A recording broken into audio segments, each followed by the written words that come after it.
Hello दोस्तों, welcome back to let's do chemistry channel. तो दोस्तों आज हम बात करेंगे उत्तराखंड एलटी 2024 में जो हमारे नेशनल सिंबल्स एक टॉपिक है उस पे बात करेंगे और कुछ जो नेशनल सिंबल जो प्रमुख हैं, प्रोमिनेंट हैं, उनके बारे में इस वीडियो में जिक्र किया जाएगा। ओके। और कुछ डेटा होगा जो आपको याद रखना होगा, इसलिए आप उसको नोट भी करते रहिएगा क्योंकि डेटा ऐसे याद होता नहीं है एक बार में। ओके, तो उसे बार बार अभ्यास के जरिए ही याद किया जा सकता है। ठीक है, तो सबसे पहले हम लेते हैं कि राष्ट्रीय चिन्ह होते क्या हैं आखिर। इस खंड में जो बात करने जा रहे हैं, इस खंड में आपको भारत की राष्ट्रीय पहचान के प्रतीकों का परिचय दिया गया है। यह प्रतीक भारतीय पहचान और विरासत का मूलभूत हिस्सा है। विश्व भर में बसे विविध पृष्ठभूमियों के भारतीय इन राष्ट्रीय प्रतीकों पर गर्व करते हैं क्योंकि वे प्रत्येक भारत के हृदय में गौरव और देशभक्ति की भावना का संचार करते हैं। ओके, तो सबसे पहले हम बात करेंगे राष्ट्रीय ध्वज के बारे में। ओके, तो राष्ट्रीय ध्वज के बारे में जो भी डेटा है आप उसको लिखते रहिएगा। राष्ट्रीय ध्वज तिरंगे में समान अनुपात में 3 क्षैतिज पट्टियाँ होती हैं। पहली होती है केसरिया, दूसरी आपको वाइट दिख रही होगी और अंत में होगी हरी। ओके, तो केसरिया रंग सबसे ऊपर होता है और सफ़ेद बीच में और हरा रंग सबसे नीचे होता है। और ध्वज की जो लंबाई चौड़ाई होती है उसका अनुपात होता है 3:2। लंबाई 3 होगी और चौड़ाई क्या होगी, 2 होगी। ठीक है, सफ़ेद पट्टी के बीच में नीले रंग का एक चक्र भी होता है। ओके, और शीर्ष में केसरिया रंग देश की ताकत और साहस को दर्शाता है। ओके, केसरी रंग किसको दर्शाता है, तो यहाँ से भी क्वेश्चन बन सकता है कि केसरी रंग किसको इंडिकेट करता है। और बीच में स्थित सफ़ेद पट्टी धर्म चक्र के साथ शांति और सत्य का संकेत करती है। और हरा रंग देश के शुभ विकास और उर्वरता यानी कृषि से संबंधित है हरा रंग। ओके, और इसका प्रारूप सारनाथ में अशोक के सिंह स्तंभ पर बने चक्र से लिया गया है। इसका व्यास सफ़ेद पट्टी की चौड़ाई के लगभग बराबर है। ओके, और इसमें 24 तिल्लियाँ होती हैं। और भारत की संविधान सभा ने राष्ट्रीय ध्वज का प्रारूप 22 जुलाई 1947 को अपनाया था। दोस्तों ये डेटा याद रखना है आपको, कौन सा, 22 जुलाई 1947 को हमारा राष्ट्रीय ध्वज संविधान के जरिए अपनाया गया था कि अब हमारा राष्ट्रीय ध्वज ये होगा। ओके, आगे बात करते हैं। और इसकी आपको ये डेटा भी याद रखना है, यहाँ से भी क्वेश्चन बन सकता है कि इसकी लंबाई और चौड़ाई कितनी होती है। ठीक है, और कौन सा कलर क्या इंडिकेट करता है और कितने इसमें तिल्लियाँ होती हैं।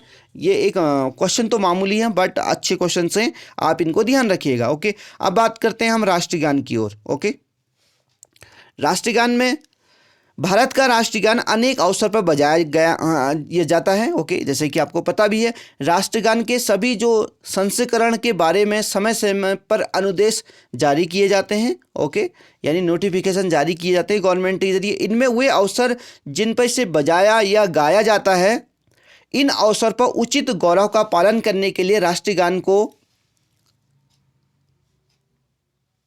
सम्मान देने की आवश्यकता के बारे में बताया जाता है। ओके, और सामान्य सूचना और मार्गदर्शन के लिए सूचना पत्र में इन अनुदेशों का सारांश निहित किया गया है। ओके दोस्तों, अब बात करते हैं दोस्तों राष्ट्रगीत के बारे में।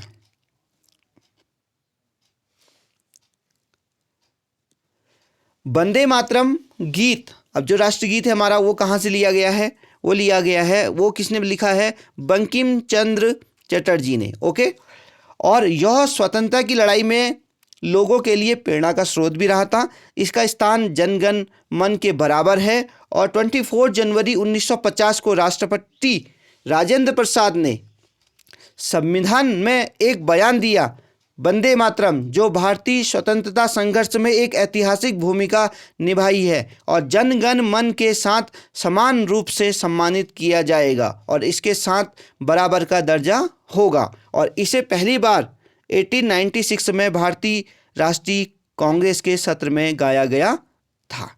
कब गाया गया था, 1896 में भारतीय राष्ट्रीय कांग्रेस के सत्र में गाया गया था। ओके दोस्तों, आगे बढ़ते हैं। हमारा राजकीय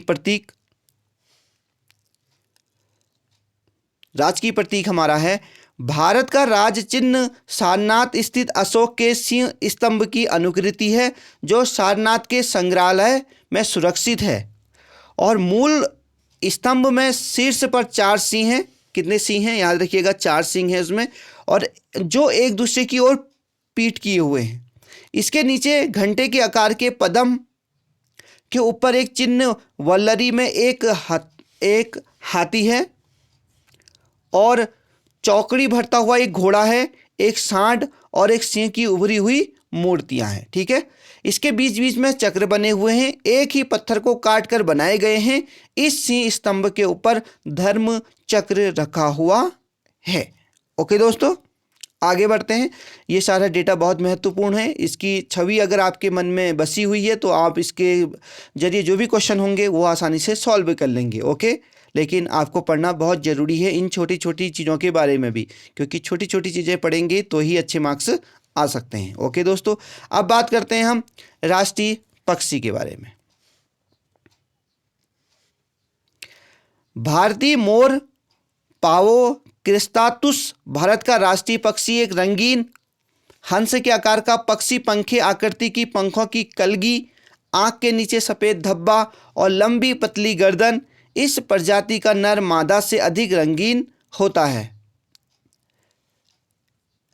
और जिसका चमकीला नीला सीना और गर्दन होती है और अति मनमोहक कांस्य हरा 200 लंबे पंखों का गुच्छा होता है, और मादा भूरे रंग की होती है, नर से थोड़ा छोटा, और इनमें पंखों का गुच्छा नहीं होता है। और नर का दरबारी नाच पंखों को घुमाना और पंखों को संवारना सुंदर दृश्य होता है दोस्तों।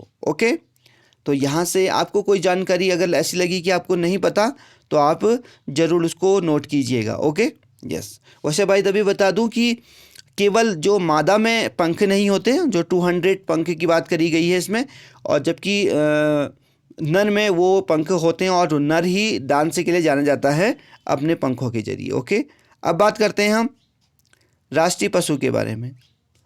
राष्ट्रीय पशु राजसी बाघ तेंदुआ टाइग्रिस धारीदार जानवर है। इसकी मोटी पीली लोम चर्म का कोट होता है जिस पर गहरी धारीदार पट्टियां होती हैं, और लावण्य, ताकत, फुर्तीलापन और अपार शक्ति के कारण बाघ को भारत के राष्ट्रीय जानवर के रूप में क्या करा, गौरव प्रदान किया गया है। ओके, तो दोस्तों ये रहे थे हमारे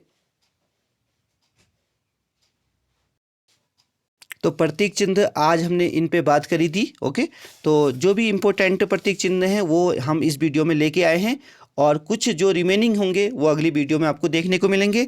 तब तक के लिए हैप्पी लर्निंग। जय हिंद, जय भारत।